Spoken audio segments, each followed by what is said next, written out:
Welcome to the Foundry by Forge College. Okay, today we are officially putting on our detective hats.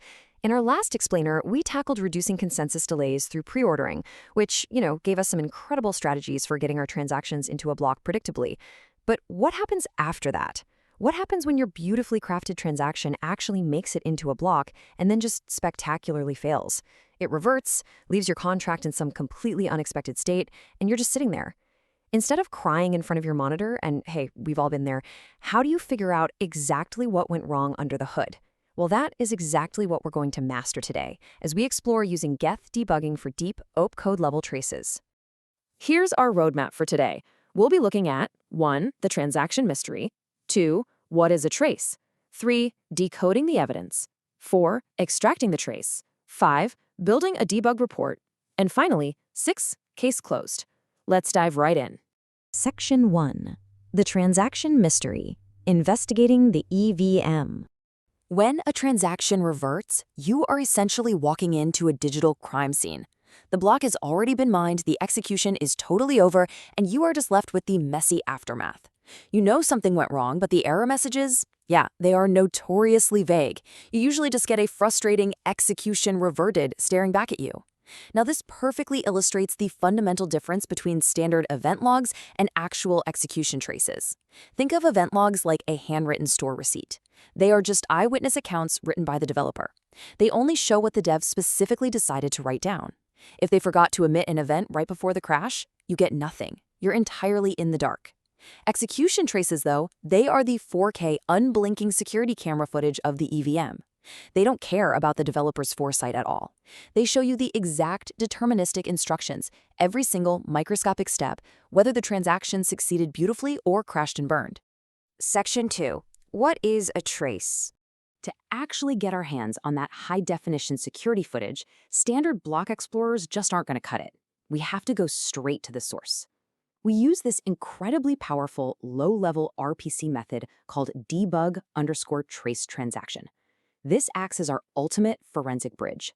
You hand it a transaction hash, and the node literally looks back at the historical execution and gives you a meticulous step-by-step playback. It's absolutely amazing because it bridges that massive gap between high-level solidity, which is what we humans read, and the raw bytecode execution that the machine actually runs. It completely removes the guesswork. You don't have to wonder if an if statement failed or if some math overflowed. This method tells you, definitively and without exception, exactly what the machine did. Section 3. Decoding the evidence.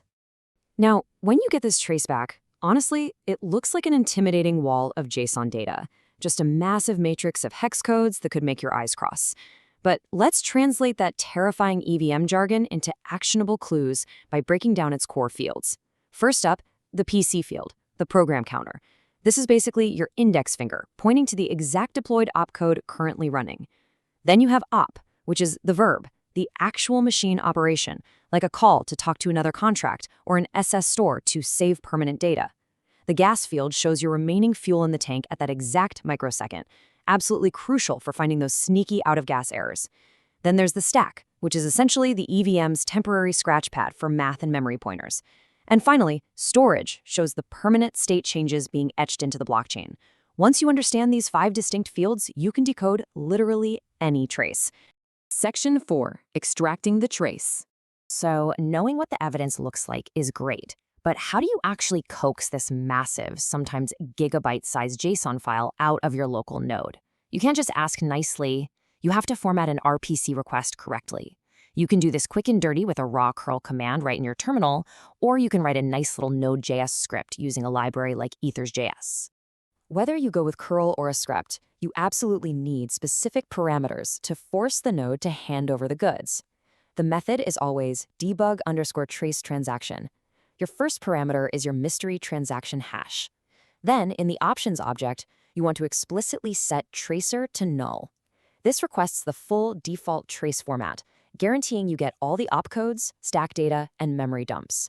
Oh, and this is huge. You must set a timeout, something generous like 120 seconds.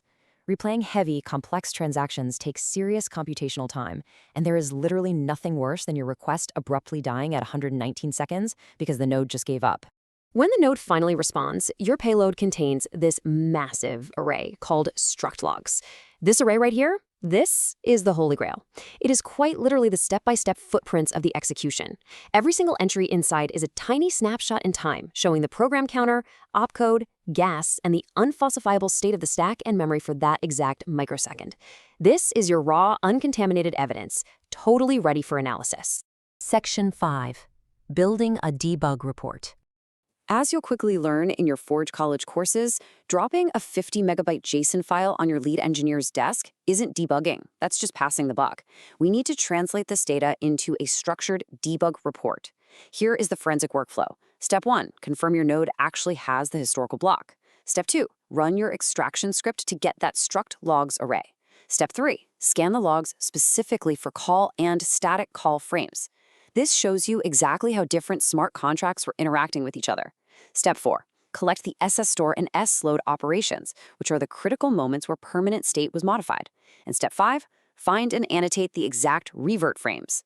That maps out the fatal opcode that caused the crash. That right there is your smoking gun. Your ultimate goal is to map these pedantic little opcodes back into human-readable Solidity variables.